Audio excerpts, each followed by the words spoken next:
Life is precious. I think we would all agree. But often we find that we take the very things that we do in life every day for granted until something happens in the blink of an eye. Hello, I'm Tom Russo, and this is the podcast In a Blink of an Eye. This is our initial podcast, and I'm going to share my story, where in this, we discuss stories from ordinary people whose lives are changed in an instant and how they overcame through faith, courage, and determination. Join me on this podcast for uplifting stories of how people face various challenges and learn to not only survive, but to thrive. This first episode, as I said, will give my story. While I would never compare my struggles to others, it is mine and it is personal. As a boy, I grew up loving my home with two fantastic parents. As an only child and as an only grandchild, some would probably say I was spoiled a bit. I loved sports and school and excelled in both until about the 7th grade, when a broken leg on the baseball field marked a sharp deterioration of my athletic skills. Academics, debate, and more filled my activity calendar. Though I continued to play sports, I did well in school and had some great friends along the way. One thing that always plagued me, though, was my eyesight. Starting in about 4th grade, my eyesight deteriorated every single year, and the only thing that aided me were large, thick Coke bottle glasses. They were heavy, they were bulky, and they were not very attractive. By the time I was in middle school, I grew to absolutely detest these. And I often felt picked on by those that choose to deride other people. High school came and I learned of contacts, and I absolutely loved the way my looks changed virtually overnight. I had lots of friends, and high school was a wonderful time for me. It set me up for college at Texas Tech and then ultimately my adult life, all while wearing my precious contacts. I met my future wife, Cindy, in the summer of my senior year in high school, and 3 years thereafter, we were married. We've been married for over 37 years now, and I have been blessed beyond belief with not only her, but with 2 wonderful children and 2 amazing grandchildren. The blessings truly are endless. Banking in the financial industry became my career path out of school, and I spent about 32 years learning the ins and outs of the industry. By this time, I was about 52 years old, still wearing my contacts. Some would say abusing them, keeping them in for weeks at a time without taking them out. I would get an annual mild bacterial infection here and there that with a couple of days rest and some antibiotics, all would be normal. So I thought. After leaving the banking industry, I felt compelled, I felt called by God to become a teacher. I knew our school system needed teachers, and I felt I could meet the challenge. After some brief online courses and the ability to pass all of the tests required, I became a certified teacher and a coach in the state of Texas. Still wearing my contacts. 2 years in Aldine ISD in Houston and 3 in Waller ISD in Texas allowed me to see many miracles with the students I coached and I taught. I was able to help on the fields and in the classrooms, and truly felt, even if it was in some small way, that I was making a difference. Until May 16th of 2025, in the 3rd period class, a young lady in the class raised her hand and asked, "Coach, why is your left eye so red?" I didn't know it was. It didn't hurt. I didn't feel a thing. But little did I know at that time that was to be my blink of an eye moment. As I got home, I figured I probably was having one of those annual minor irritations from my abuse of my contacts, and I quickly took them out and figured I would wear my old, worn-out glasses for a couple of days and all would be fine. After 2 days, my eye became very irritated, and my wife convinced me to at least try to contact a doc-in-the-box, a video doctor, to get an antibiotic. I must confess, I am a doctor, dentist, and needle phobe to the nth degree, and getting me to go to the doctor, even online, is tough. Some might say a stubborn man. The doctor looked at my eye and said instantly that I had a mild bacterial infection and prescribed me some mild antibiotics. After a few days, I was still teaching in my hated glasses. My eye and face began to swell, so much so that my spouse pleaded with me to go to urgent care. Begrudgingly, I went, and this doctor gave me some much stronger antibiotic drops for my eye. The key was it was for bacteria. The swelling went down, but my vision seemed to be getting much worse in that eye. So much so that I could see very little. Once again, my medical professional pharmacist wife insisted that we go to an ophthalmologist. The day of the appointment, she asked me what was on my eyeball. Of course, I couldn't see it, and she said there's something white that's taken over almost half of your eyeball. When we got to the office, the doctor stated that the infection had caused a corneal ulcer. I'd never heard that term before. They immediately started me on a full array of other eye drops to fight the bacterial infection. After just a few days, the headaches became so intense and I was dizzy and nauseous virtually all day. We went back and it was worse.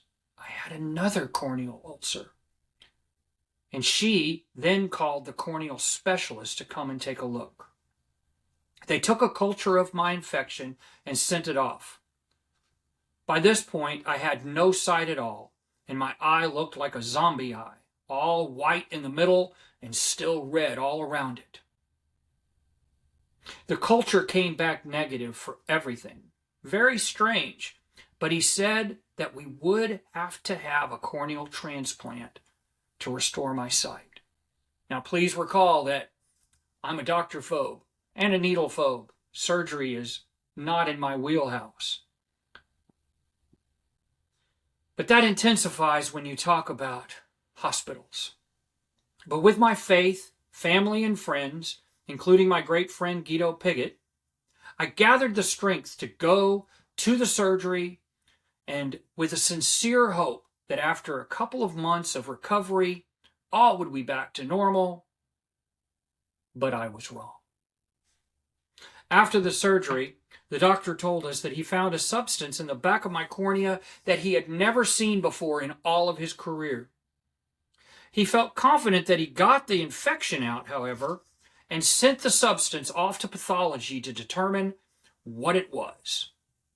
3 days after the surgery, and still recovering from it, I started developing more problems. And what these were called were hypopyon. These hypopyon started taking over my new cornea.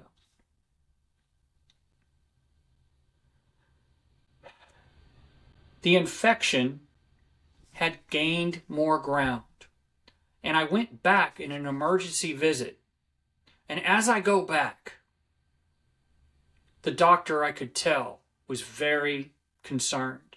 So much so that he sent me to an additional doctor. This was a retina specialist because he was a cornea specialist, which is the front of the eye. The retina is the back of the eye. So I go to the retina specialist, and my eye is so swollen that they cannot do an ultrasound on it. And because of this, he chooses to give me shots in my eye. Now, I have not experienced a lot of pain in my life, but the pain that I felt with shots in my eye and knowing that I had to look at it was almost unbearable for me. It was certainly a low point. But what he injected me with were more antibiotics for bacteria. Almost immediately after leaving the doctor's office, the lab report came back with what it was that was in my eye that he took out, that he found so strange. It was a fungus, and not just any fungus, an exceptionally rare fungus, one that is typically only found in third world countries. I have not been to any third world countries. Not sure how I obtained this, but I did.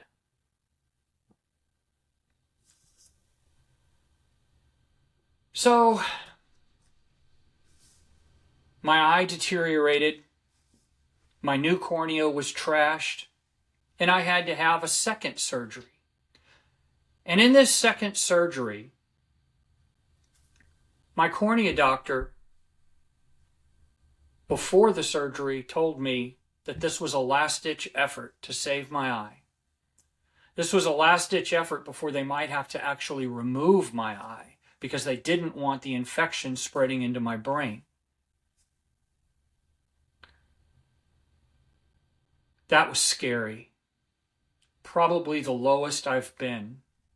Now you have to understand the headaches that I had, the dizziness, the nausea, the depression from losing your sight, trying to adjust to having only one eye. All of this was very, very difficult for me. I had to stay in the dark. Light bothered my eye severely, makes it water constantly. And I was scared. But before the surgery, my surgeon stopped and asked if it was okay if he could pray with me. And I said, of course. And before they put me out, that doctor held his hand on me and prayed the most beautiful prayer, asking for guiding his hands throughout the surgery and for helping me heal and helping me cope. And I was so grateful for that. That was the last thing I remember before I went into surgery. But that's where the good starts showing through and the prayers start getting answered. You see, I have a vast array and network of friends across the country that have started prayer chains for my eye and things like that. I had to, unfortunately, retire from teaching because school is about to start and I wasn't able to attend any of that. And so I reluctantly retired from teaching. And my fellow teachers and coaches all came and visited me here and took me out to eat and gave me a wonderful plaque and a very nice presentation. And I was so moved by it, even though I still had this depression. You see, I was feeling helpless. I was feeling like a burden. I was feeling depressed.